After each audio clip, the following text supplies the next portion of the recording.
Happy Monday, Burg fans, and welcome back to the Burg Briefing, a weekly show recapping all the sporting events of last week and looking ahead to all the games, matches, and meets of this week. I'm your host, Caleb Wright. Without further ado, let's jump right in.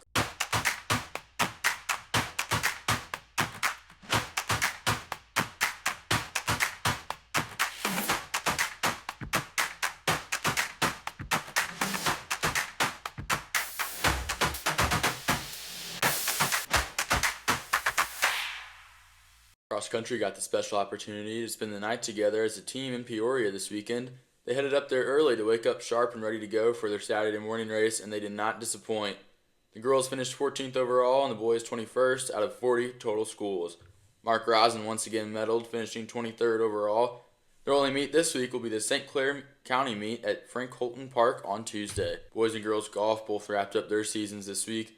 Things didn't quite turn out how the golfers were hoping at regionals, but it was a great season overall, and Freeburg Golf has a bright future ahead with lots of young talent on both the boys and girls side. The girls also ended their season on a high note, defeating Sparta in their senior night scramble on Thursday. Boys soccer had a net positive week, going 2-1. They short-gamed Roxana at home 9-0 before taking down the Centralia Orphans by a score of 6-2 the next night, which was also the boys' senior night. However, they took a tough 2-0 loss to a solid Muscuda team on Saturday morning. Their season is winding down now, with 3 games this week, including a home game against Lebanon on Wednesday night at 5:30 before the girls' varsity volleyball game, so you Freeburg fanatics can go to both. Their other 2 games will be away at Westglen Tuesday night and at Carterville on Saturday morning. Their final regular season game will be at home on the 14th against Murfreesboro. Girls volleyball had a great week, going 6-1 and playing a total of 7 games. They beat Westglen and Roxana in regular season games Monday and Thursday before heading to Triad Friday and Saturday for another tournament. The Lady Midgets played great, going 4-1, which is good for a third-place finish.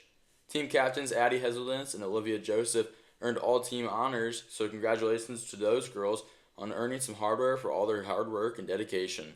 The girls have 3 home games this week, beginning with tonight against Mater Dei, then Wednesday against Althoff, which is also our pink out game, and Thursday against East Alton Wood River. Football pushed through multiple injuries Friday, including an injury to sophomore starting quarterback Joe Carmack, who was unable to finish the game.